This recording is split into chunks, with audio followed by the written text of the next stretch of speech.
আমরা আজকে আমাদের আমিরকে বুঝিয়ে দিব আল্লামা খালেদ সাইফুল্লাহ আগামী রামগতি কমলনগর রাহবার হবে ইনশাআল্লাহ। আল্লামা খালেদ সাইফুল্লাহর পরিচয় নতুন করে এখানে দেওয়ার কোনো প্রয়োজন নাই। দুইবারের চেয়ারম্যান, একবারের উপজেলা চেয়ারম্যান।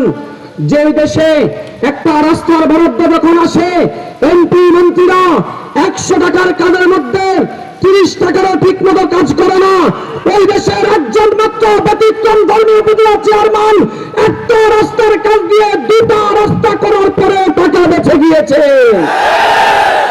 আল্লামা খালেদ সাইফুল্লাহ এমন এক প্রার্থী, আমরা অতীতে আমাদের যত এমপি মন্ত্রী পেয়েছি, ঢাকায় বাড়ি আছে, ওদেরকে আমরা সিজনে পাই, ঈদে সাদে পাই।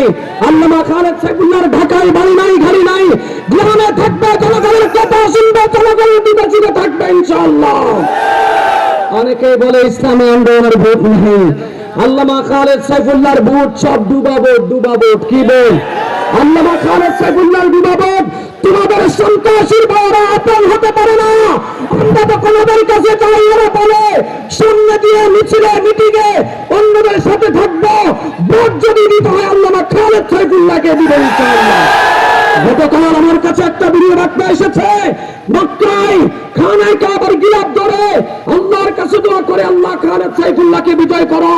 আরেকজন ফোন করে বলেছে, হুজুর আমি একটানা 10 দিন নফল রোজা রাখবো আল্লামা খালেদ সাইফুল্লাহর বিজয়ের জন্য।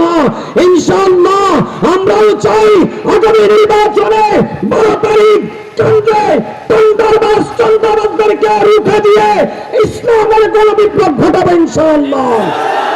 কেন্দ্র দখল, সন্ত্রাসী, নৈরাজ্য, খুন খারাপি, এদেশের তাওহীদি জনতা, রামগতি কামালউদ্দিন তাহিরি শিবাব সরাররা জীবিত থাকতে রক্ত লাগলে রক্ত দিবে, জীবন লাগলে জীবন দিবে। কেন্দ্র দখল করতে দেওয়া হবে না ইনশাআল্লাহ। আল্লাহ ফাতুন করিম ওয়া বাশশিরিল মুমিনিন। আসসালামু আলাইকুম।